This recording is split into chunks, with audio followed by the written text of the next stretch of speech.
Do you want to maybe take a minute just to kind of clarify where you all are and how you feel about the administration, the organization, the city, and everything? Fletcher, that might be the best question of the day. I'm glad you asked that. How I feel about the organization? I love it here. I love the city of New Orleans. Don't want to be anywhere else. My relationship with Griff, it's all love with me and Griff. It ain't much to dive into. It's just love between us. We're both competitors. We both want to win. Do we disagree on some things? Yeah. Who agrees on everything? We don't, but I think that's what makes our relationship great. We both bring the best out of each other, and we're just going to keep building off that. We're reaching a pretty nice place with Zion Williamson now, man, and it's about time because I was getting really sick and tired of reporting the negative aspects of this man's career, and finally, some people could finally stop fat-shaming this poor man in their thumbnails. You sick, sick bastards. Now, before we get to the content, we have a huge Cyber Monday sale going on TheFlightMike.com, including a brand new piece of merch that I think you guys are really gonna like. I don't even have it myself yet, man, but go to TheFlightMike.com to check it out. We have a huge sale that ends after Cyber Monday. Of course, if you subscribe and turn on our notifications, I'm giving away $500 to a subscriber in the next week. If you've already subscribed, you're good. If you're new, welcome to the team. Check out our socials in the description down below. Now that we get all that out of the way, cue the intro.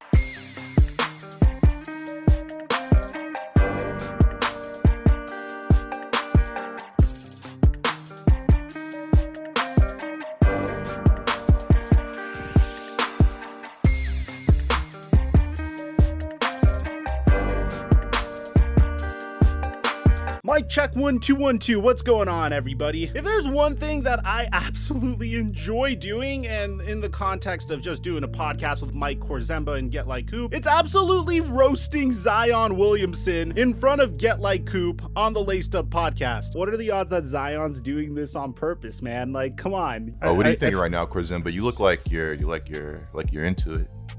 One, as we're going, you know, my own personal YouTuber brain popped into my head, and I was like, in 2 weeks, if Zion's still fat, I'm making a conspiracy video on this exact topic.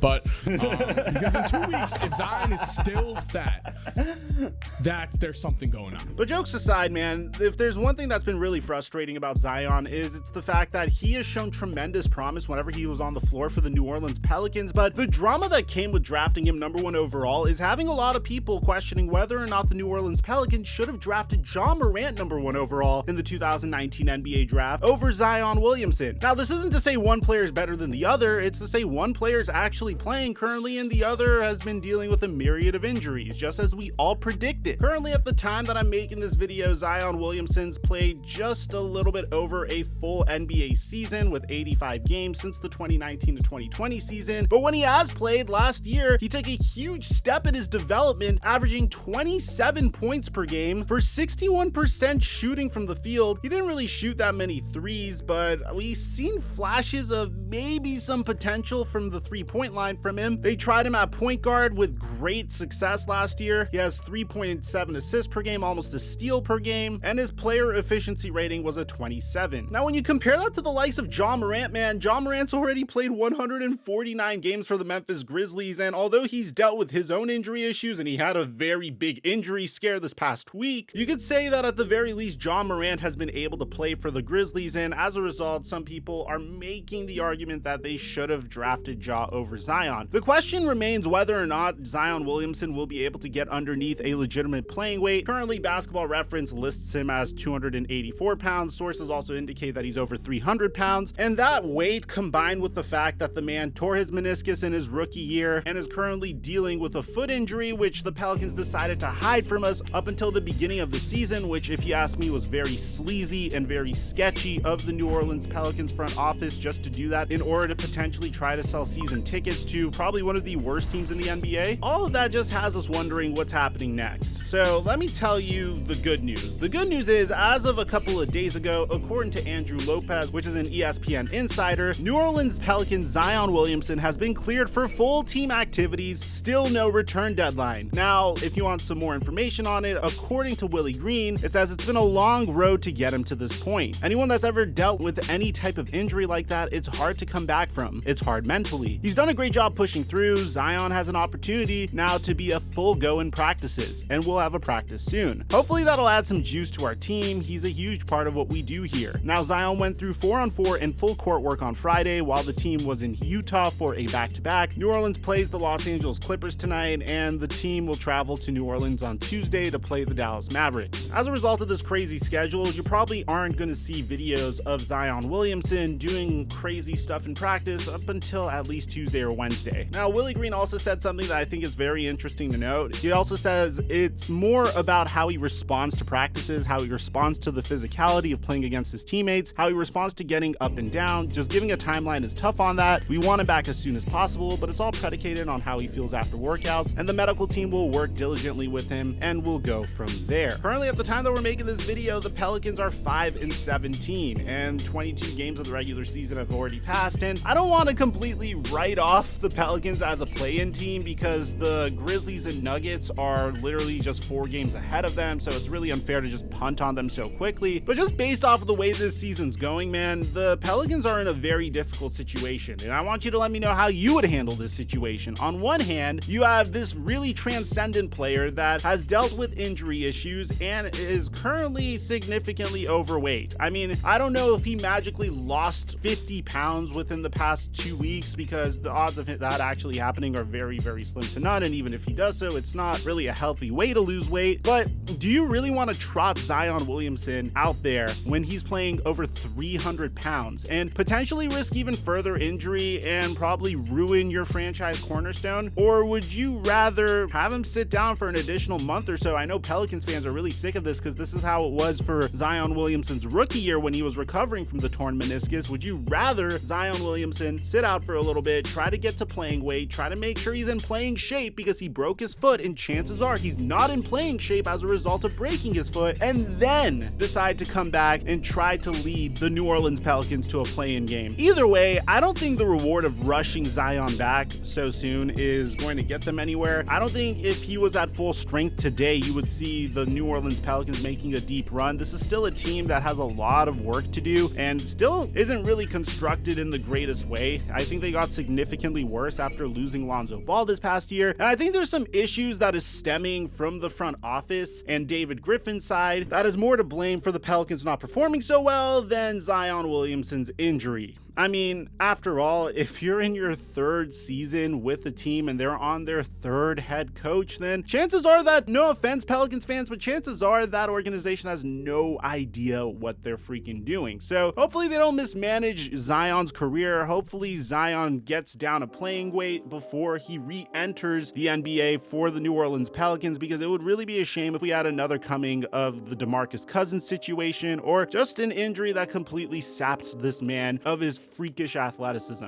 Let me know in the comment section down below what you guys think about this situation, man. It's good news, but I'm more kind of curious about how they're going to handle this situation now that he is making progress. Aside from that, I'm your boy Mike, and I'm dropping our mic until our next upload.